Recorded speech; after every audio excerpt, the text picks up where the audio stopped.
Hey guys, Professor Bill, Comic Book University, and Batman 89, issue number 1 of 6. I'm surprised at how much I liked this, because for the most part, it felt like it was a bit of a letdown. I'm going to give some good reasons why. For the most part, I was happy with this, but there were some things bringing it down, and there's a major reason why that never should have been possible. But we're going to get into all that good stuff. First, let's give credit where credit is due. So, Chapter 1, Shadows. Sam Hamm is the writer. Joe Quinones on art and the cover. He also does a 1 in 25 variant. Leonardo Ito does the colors, and Clinton Cowles on letters. Excuse me, a whole bunch of other covers out there. And Bill Finger solely created Batman. I've never heard of Bob Kane in my entire life. And how does that feel, Bob Kane? How does that feel? So, look, the first page on this, the art was pretty damn good. And that's the way you got to go with this. You got to capture me immediately. And if you're gonna sink on the art, make it somewhere in the middle, but don't end with bad art. I've got to talk about this first, all right? The end of this comic book had some pretty bad art, right? I thought it was going to be bad enough for me that Bruce Wayne didn't look like Michael Keaton. You know what I'm saying? And he should have looked like Michael Keaton, okay? I mean, as much as I love Val Kilmer as an actor, I don't even want to see him look like that. Val, one of the best freaking actors that we've ever had. Shame that he wound up getting throat cancer and it just changed everything. But yeah, man, that dude was just amazing. George Clooney, I'm disappointed that I even have to say the man's name in relations to Batman franchise, but whatever, man, just freeze. Okay. Schwarzenegger's best in there, but they had Bane in it. Bane sucked in that. Anyway, look, I'm not going to focus on that or bat nipples or bat credit cards. I'm not going to focus on that stuff. But what I will focus on is the idea that, look, I know that drawing hands is hard, all right? But there are ways to figure out how to draw hands. Get a friend, shake that person's hand or hand that person $8, and then take a picture of that handoff, and then just draw that. All right? Find two people and take that picture, and then just work off of that. Find a picture on the internet. But that handoff at the end is some of the worst art that I've seen. Definitely the worst art I've seen from Joe Quinones. But some of the worst art that I've seen in forever. You know what I'm saying? And this book, here's the thing that kills me about this book. The book was announced a while ago, right? I was still actively doing a lot of reviews at the time and a podcast. You know what I'm saying? And we talked about this on the podcast, right? That they were doing the Batman 89 comic book. There's a lot of time in between then and now. A lot of time. And for us to have art that doesn't look like it was finished, that looks like they could have gone back and redone this, it's heartbreaking to see that. Little problems in the story here and there, you know, and Joe Quinones is somebody who's been in the comic book art world for a while. So for something that had this much hype behind it, but that's the thing about announcing a comic book in advance. You can find out if people are interested in this. And we were. Big time. And to get the final product and the art just kind of falls apart, especially at the end of all places? Batman standing up and looking like an emaciated mother fathead. Like, dude, that was just horrible to me. That was, look, I'm going to go back to the idea, and I said it before, here we come again. Hulk Hogan at the end of the WWF shows way back in, you know, when Hulk Hogan was on top in the WWF. Not when he was a bad guy in WCW. When he was in WWF, it didn't matter if he was the champion or not. If Macho Man or freaking Ultimate Warrior was on top and they were the main event, Hulk would come in for the save at the end. Why? Because you had to send the crowd home happy. And The Ultimate Warrior doing the hand pump thing was cute, and freaking Macho Man doing and kissing Elizabeth at the end was cute too. But Hulk's music and the pumping up and the, all right, what are we going over here? How you doing? Let me hear. Not good enough. How about this side over here? You guys got it. All right, here we go. Oh, bang. Yeah. How about you guys? Let me hear. Right? You send them home happy. Hulk flexing to his music. It didn't matter what happened with the last match or anything else in the show. You send them home happy if Hulk is out there posing. Boom. Facts. So when you send us home with that horrible handoff of $8 with hands that look like that, I was hugely disappointed, right? Billy D. Williams looked like Billy D. Williams. One of the best parts of the original Batman '89 movie, right? Not Batman Returns or Batman Forever or Batman and Robin. You know what I'm saying? The original Batman, Michael Keaton, Jack Nicholson, was the feel, the atmosphere, right? You know what I'm saying? Like, I know a lot of times people say, the city is one of the actors in the movie. This is one of the few movies I can actually say, yeah, it did feel like it. Because the atmosphere was perfect. It was perfect. And look, there were flaws with that movie, Batman killing people and stuff like that. You know what I'm saying? Like, yes, there were flaws, all right? Nothing was perfect about that, but it was the best thing. It was the best superhero movie that we'd had since the first two the Richard Donner Superman movies. You know what I'm saying? So, I mean, the Superman movies, especially the original one, made people believe that a man could fly. Batman '89 made people realize that we can make superhero movies, right? Took Captain America out of the freaking motorcycle helmet. That's what it did. Movies like that said we can make Spider-Man, X-Men, Blade, right? So it was a very iconic movie. When we heard they were going to do this, dude, the fanfare was just, it was ecstatic, and people were clamoring, people were talking about it, people were tweeting about it months and months before before we actually got this book. So you had time to go back and refine this. You had time. Certain things didn't really catch the feel of this. Look, I like the idea, and it's the only way to go. I said this. The only way to go with this is to have Harvey Dent, Billy D. Williams, actually be the main bad guy in this. Have him turn into Two-Face, because that was the biggest missed opportunity with the original movie, and furthermore, the follow-ups with it is not bringing back Billy D. Williams to play Harvey Dent, you know what I'm saying? And therefore not making him go Two-Face, instead replacing him with, the heck was his name?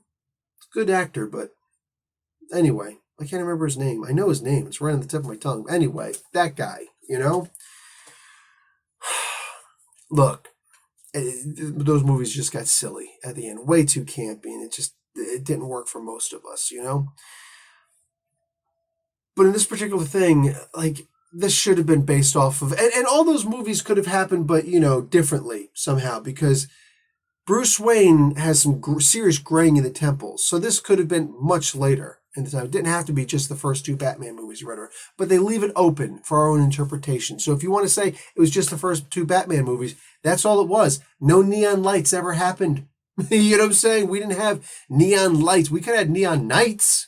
You know what I'm saying? Heaven and Hell was on that freaking album, you know, the Black Sabbath, and Ronnie James Dio, Forever. My bad, not Gene Simmons, Ronnie James Dio. But anyway, the point is that with this just didn't have the feel that I wanted it to have, man. Batman goes and gets knocked out of a window from a fire escape, and he didn't hit the ground. He should have hit the ground, right? He should have moved quick and boop, boop, boop, boop, boop, and gotten the grappling hook in place, and then boom, hit the ground, but still broke his fall enough that he gets up. Oof. You know what I'm saying? And maybe one of the SWAT people could have said something to the effect of, that didn't feel so good, huh? You know what I'm saying? You got that grappling hook up, it saved you from breaking your back, but I know that still hurt. Now, why don't you move? You're not going to be as quick as, you know, on your feet as you'd like to think you're going to be. Why don't you just freeze and just, you know, have the rifle trained on him? if he would have hit the ground, it would have felt like the original movie, you know? On top of that, he had a grappling hook shooting out of the back of his wrist or something like that, you know, like Venom shooting a web or something like that. Bro, I don't want to see that. I don't want to see this. No. He's got the... They even did it the right way in the, you know what I'm saying? Like, my Devastator's going to fall because he's kind of leaning on this guy right now. But, you know, from the Snyder Cut movies and whatnot, the back grappling hook. He had something like that. He could hook it on his belt. Remember, he could lift Kim Basinger up and stuff like that. Vicki Vale. I like Batman. Where was Prince? Was there a Prince cameo in this? Missed opportunity, right? Look, there was a lot that could have been done in this that would have made it feel more like.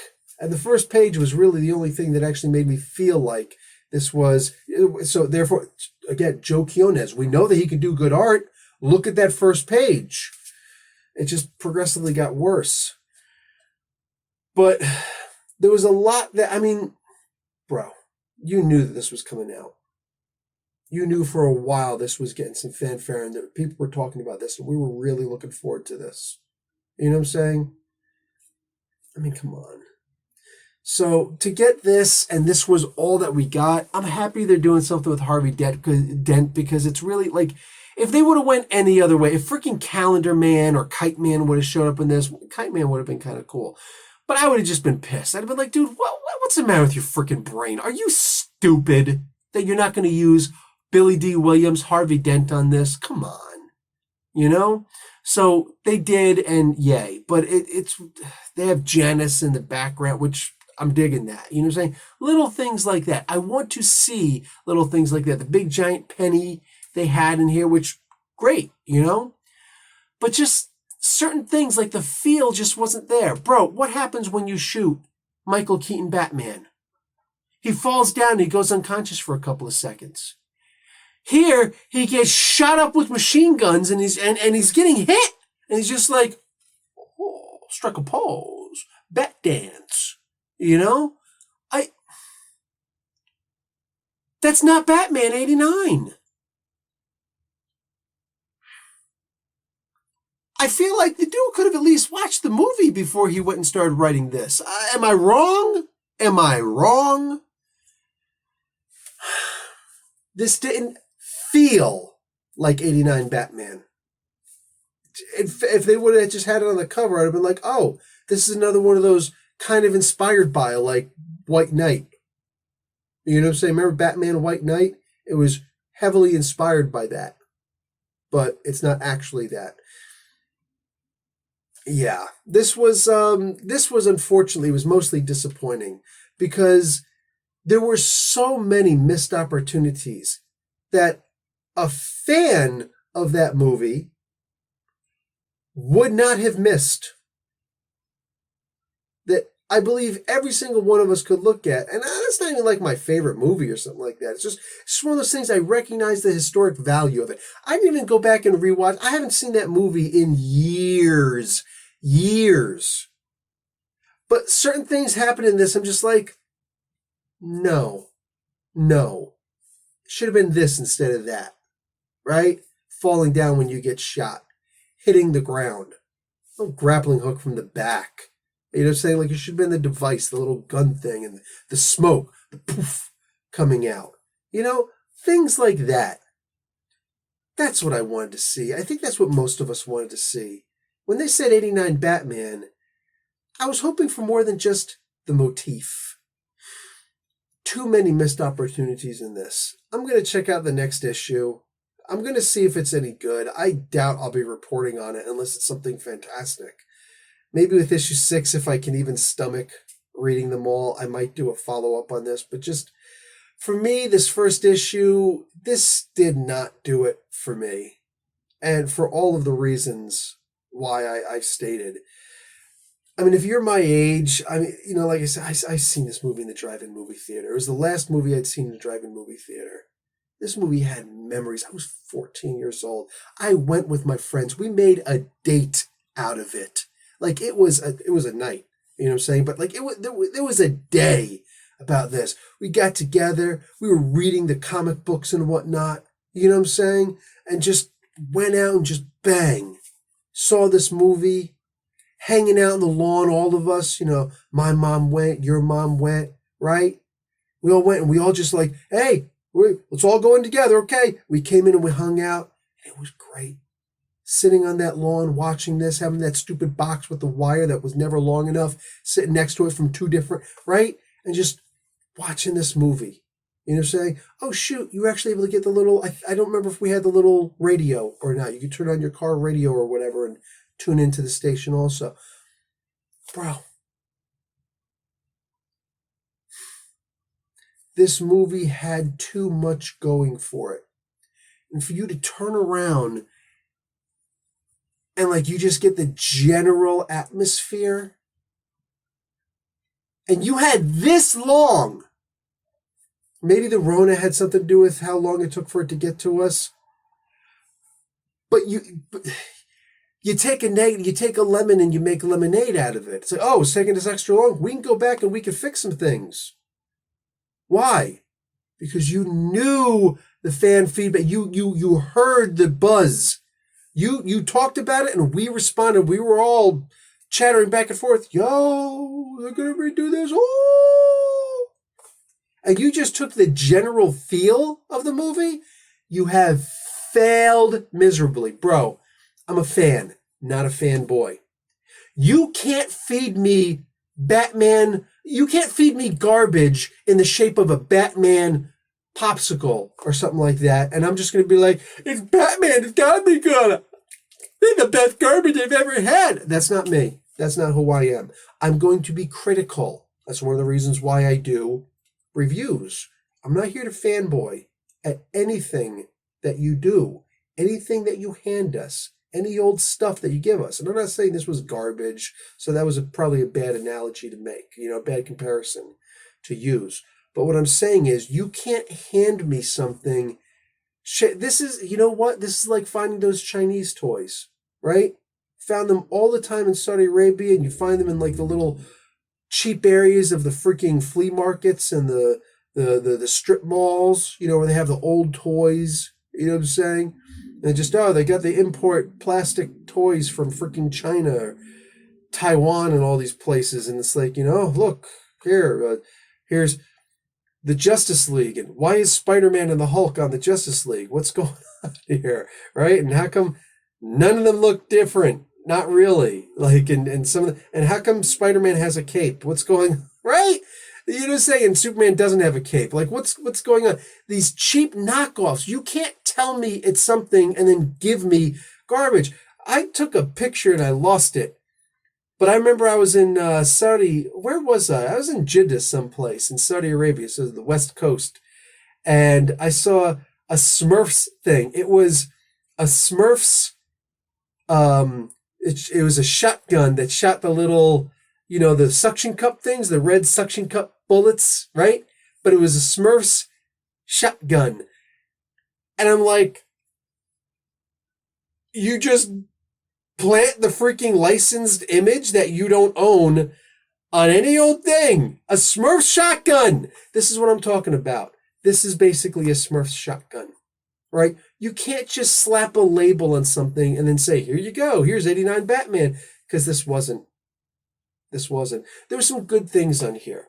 And there's a good reminder, and I hope that they pay attention to certain things, like the idea that Alicia Silverstone was actually Batgirl in the original lineup. Remember? There were bat nipples there too. And her butt looked really good in that freaking bat suit, but that's just me. Anyway, maybe it's you too. Who knows? But the point is, I like the idea that they have Commissioner Gordon's Barbara here. And I was like, okay, this was actually pretty fun because now they can actually, so she could be the second Batgirl, if she wants to, or just whatever. Maybe Batman dies and then it passes over to her. That's a lot of the stuff they do nowadays, right? I don't know. I could just keep going into this more and more, but I'm just going to be picking it apart. My general overall feelings of this are that they really missed the boat on something that there was zero reason to miss the boat. You had plenty of time to make this. After that announcement, you had plenty of time. You had plenty of time to find the right people to do this, and you did not have the right people to do this. You just flat out, you simply did not. You did not. I don't care if I find out that Sam Hamm wrote the original script. Well, you missed this one, right? Like if he wrote the original script for the original Batman 89 movie, that's great. Well, then how'd you F up so bad? That just makes it worse for me, right?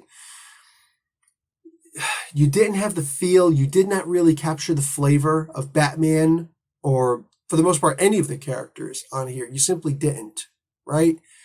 And the art really, aside from that first page, it really just did not work. There's so much here that simply did not work. It was a story that was a story, and you simply put the number 89 on the back of this and thought that we were just going to eat it up. No, that's not what a real fan does. A real fan doesn't take whatever you've got and just say, we're going to be happy with it. No, that's not. I'm going to tell you what I want, and you should have known what I wanted. You know what I'm saying? And this isn't personal. This isn't whatever. It's just, there's the thing, and then there's everything else. And you had a chance.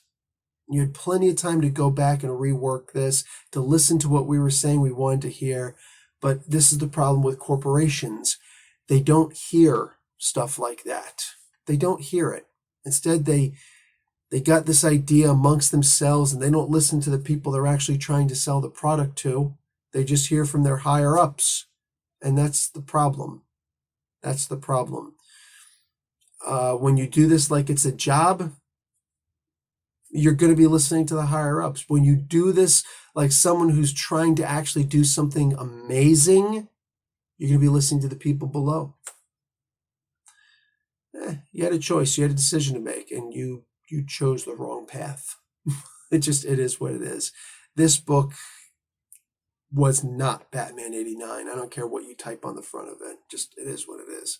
Anyway, guys, I'm out. I'll talk to you all later. Professor Bill, Comic Book University. Like the video or watch an ad. Class dismissed.